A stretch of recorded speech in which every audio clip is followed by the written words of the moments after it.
All right, guys, I'm going to be reacting to one of the videos that has had the biggest impact on my life. It only has a few thousand views, but again, when I was in the process of taking over the bank's investment department, kind of worried inside about I know nothing about money, this was a video that I stumbled upon. I became friends with Todd Langford. I use Truth Concepts. I've been to multiple of their trainings, and I'm a huge, huge fan. If you're an advisor or an agent in the space wanting to do the right thing for your clients, I highly recommend you use software and calculators, and I think Truth Concepts are one of the best ones out there. And so in this reactionary series in the BetterWealth channel, I wanted to start with a video that I have a ton of gratitude for, and it has really it really has helped me build the foundation of like how to understand money, how to understand opportunity costs, how to understand that every time you lose a dollar, you don't just lose that dollar, but you lose what that dollar could have earned you the rest of your life. And so lots of good things that can be learned here. And I just want to highlight Truth Concepts, their channel. Again, if you want to learn more about money, go binge watch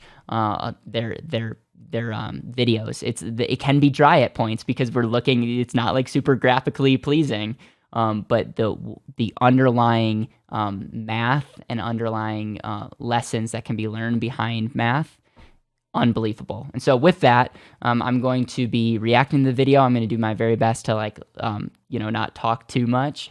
But overall, it'll be a great video that I haven't seen in multiple years. I probably watched it 5-10 times when I first got into the business. Because it's been so fundamental for me, but it's been a while. So without further ado, I'm going to pull this up. If you want to learn more about Truth Concepts, I'll link all their info. If you are an advisor that's watching this video and want to learn about how to potentially use Truth Concepts or go to one of their workshops, I would highly recommend it. And without further ado, I'm going to play this video. I'm going to put myself in the corner. I'll pause the video once in a while and share some ideas or thoughts if I have any, which I probably will.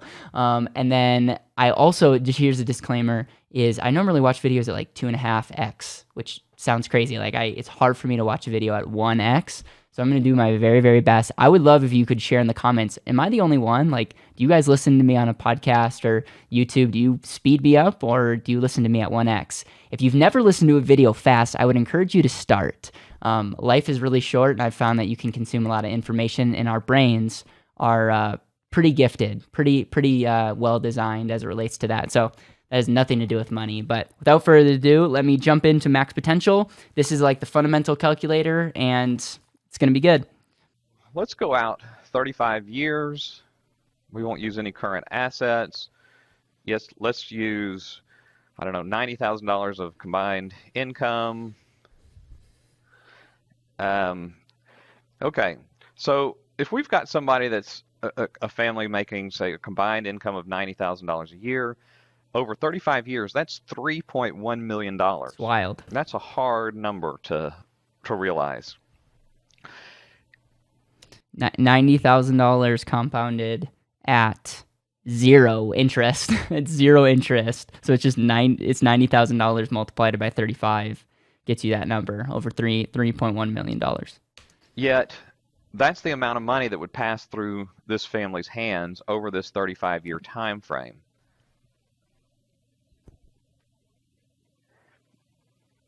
Would we be happy if everything was going up by 4% a year and we had gotten to the point where we were spending every bit of what this is, everything else is going up? It's going to make it awfully hard to continue to eat.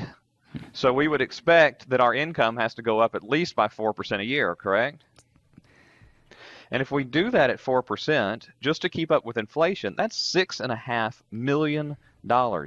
We take our ability to have to work for granted, and the reality is that is one of our greatest and best assets that we have.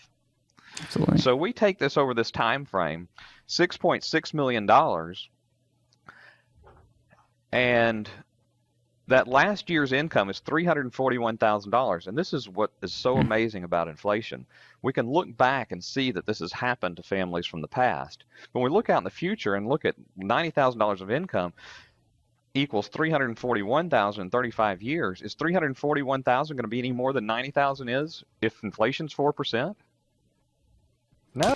I just want to highlight that what Todd is saying is if you start with $90,000 today and assuming inflation, and he's using the 4%, but he's not just saying 4% inflation, he's saying we're assuming that you're making a 4% raise, which that would be the number one thing that I would ask you is if you're not getting a raise, if you're not earning more money each year, you're essentially taking a pay cut.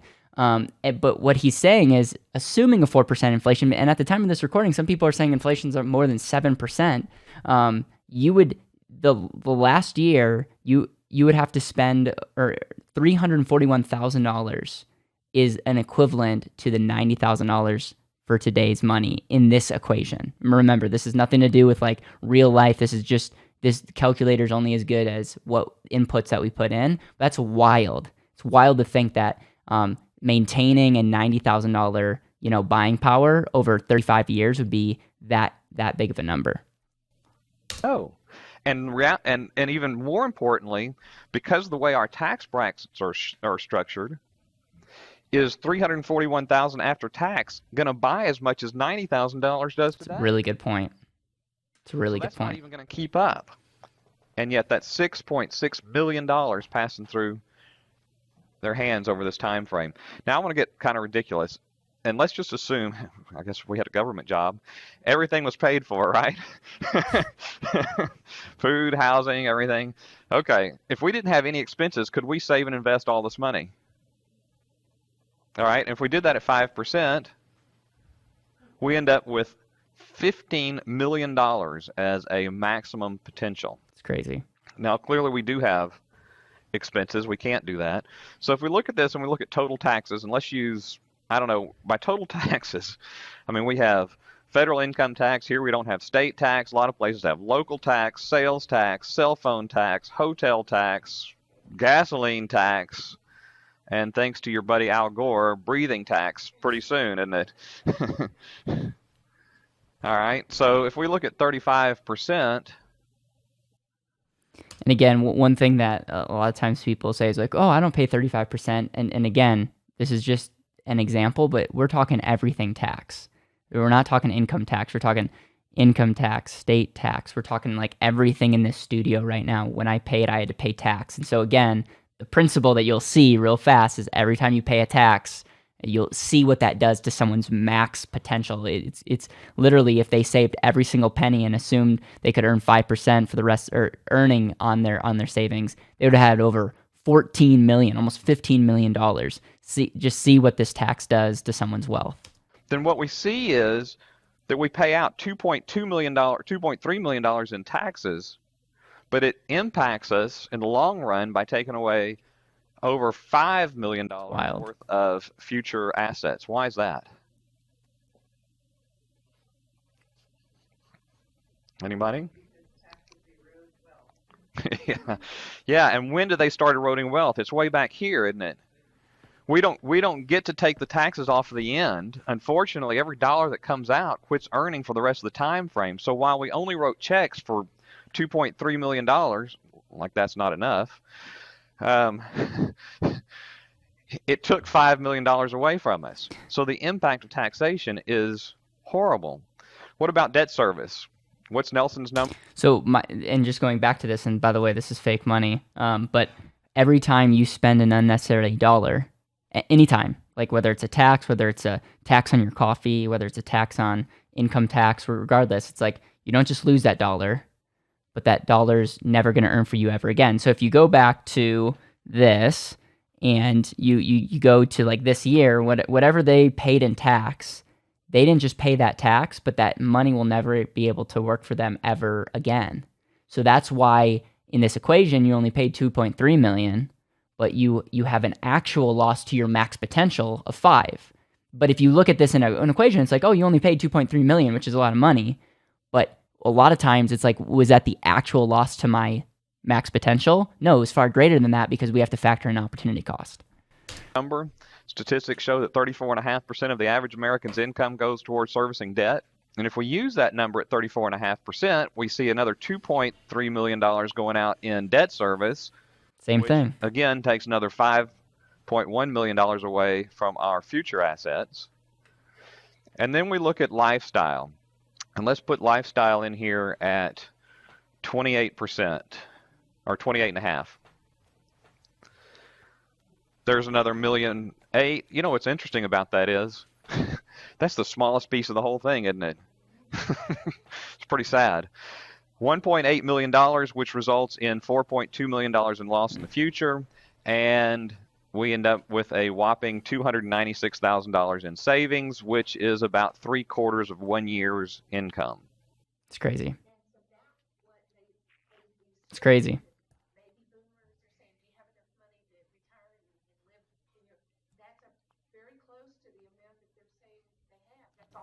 It is.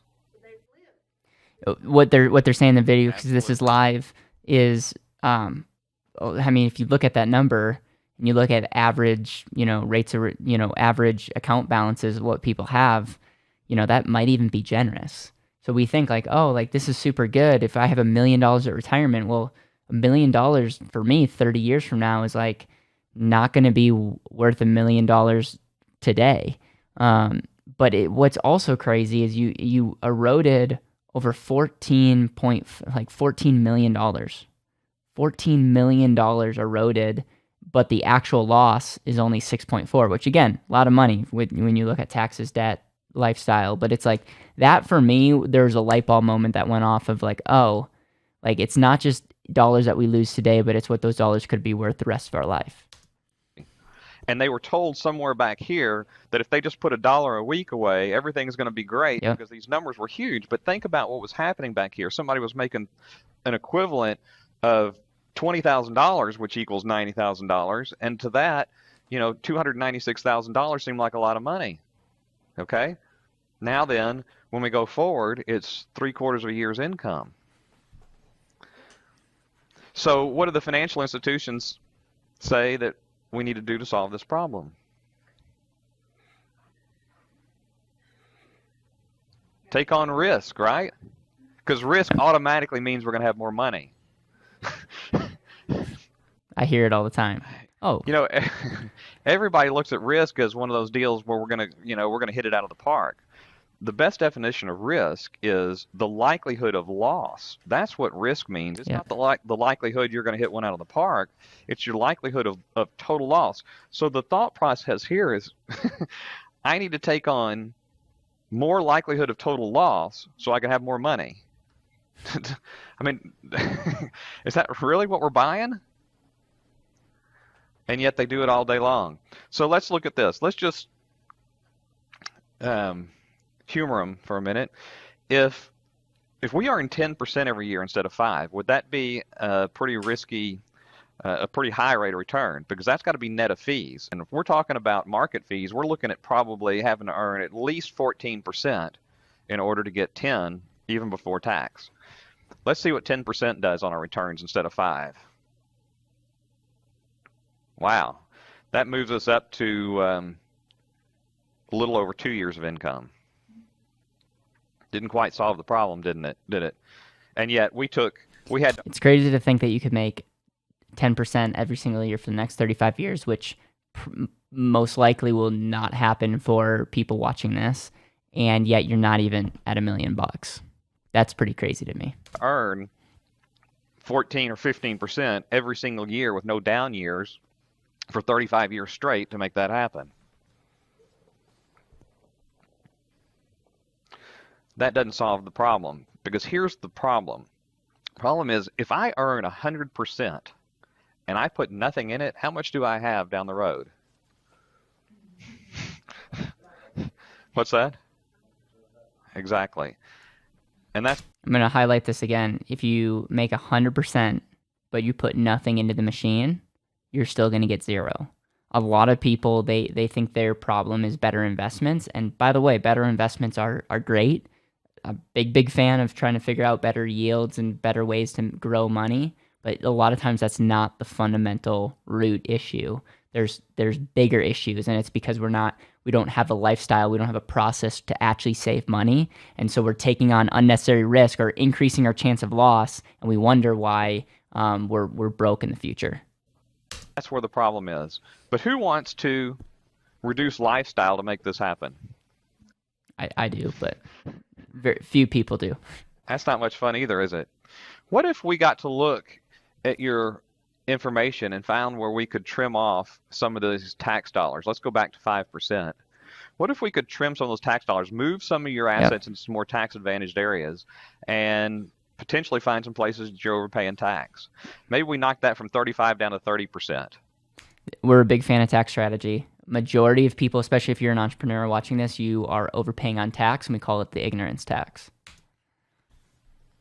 That right there would have more Wow. impact than the 10% It's ever thought crazy. about having, because now we're actually shifting some assets into the savings side. But what, That's and incredible. more importantly, what if we took that money that we saved and we understood how debt works and we applied that against our debt? And maybe it had the impact of, over this time frame, knocking that debt in half. We can't get rid of all of it today, but what if we went down to, say, 18%? Now we've got $3.5 million out there, or 10 times our last year's income. Now we're actually making some headway. And hopefully we can do that without impacting our lifestyle terribly. Now, I think for a lot of us, we probably do need to impact our lifestyle a little bit. I agree. But ideally, if we start to understand how money works and we start shifting dollars around, the biggest thing is we can't steal the peas. If we start saving money in these other places, that can't go to lifestyle. Okay? We've got to start applying it against our future. And if we can do that, we have a potential of actually fixing this thing. But we need to understand that if I can earn 10%, like our mutual fund people say, and then back off. So, with our mutual fund, you only need to put 50 cents a week away or whatever it is. If I can make more, why would I want to back off on the amount of money I'm putting into it? I mean, it's really backwards. And what's more important, we just saw it right here, is it the amount of money we're saving or the interest rate we're earning on it? All right, there you have it. So many good takeaways. And again, the big epiphany that I had is, okay, if I'm going to help people with money, investments are important. Don't get me wrong, super important. But let's look within and let's ask the question: where are you losing money? Where are you being inefficient? Are you overpaying on taxes? Do you know what your debt service is? Have you looked at your insurance premiums and make sure that you're not overpaying on unnecessary insurance? Do you spend money on what you value? There's so many things that need to be talked about. And yes, are your investments, can we invest better for your goals? But at the end of the day, so many people, their whole goal is better investments, crypto, all those things, and they don't look within, and they have a broken foundation. And it's like, hey, the gas light's on, but just cover it up, because we'll be able to, we'll be able to figure that out, and investments will cover all the problems. And yet a lot of people's financial lives are falling apart, and their solution is take on more risk. And overall, it may work for them, it might not, but that was really a big inspiration for me to be like, every dollar you lose, you don't just lose that dollar, but that dollar of what it could have been worth the rest of your life. And what would happen is, if you took that max potential and took it out 50 years, losing $1 today, you see the loss and the cost of losing that $1 over your lifetime is insane. And it just makes you hyper aware of every decision having a ripple effect. So anyways, let me know your thoughts, and appreciate your time, energy in this channel. We're committed to helping people live more intentionally, and that's why we're making personal finance videos, business videos, so that people can show up more intentionally and more powerfully in their life.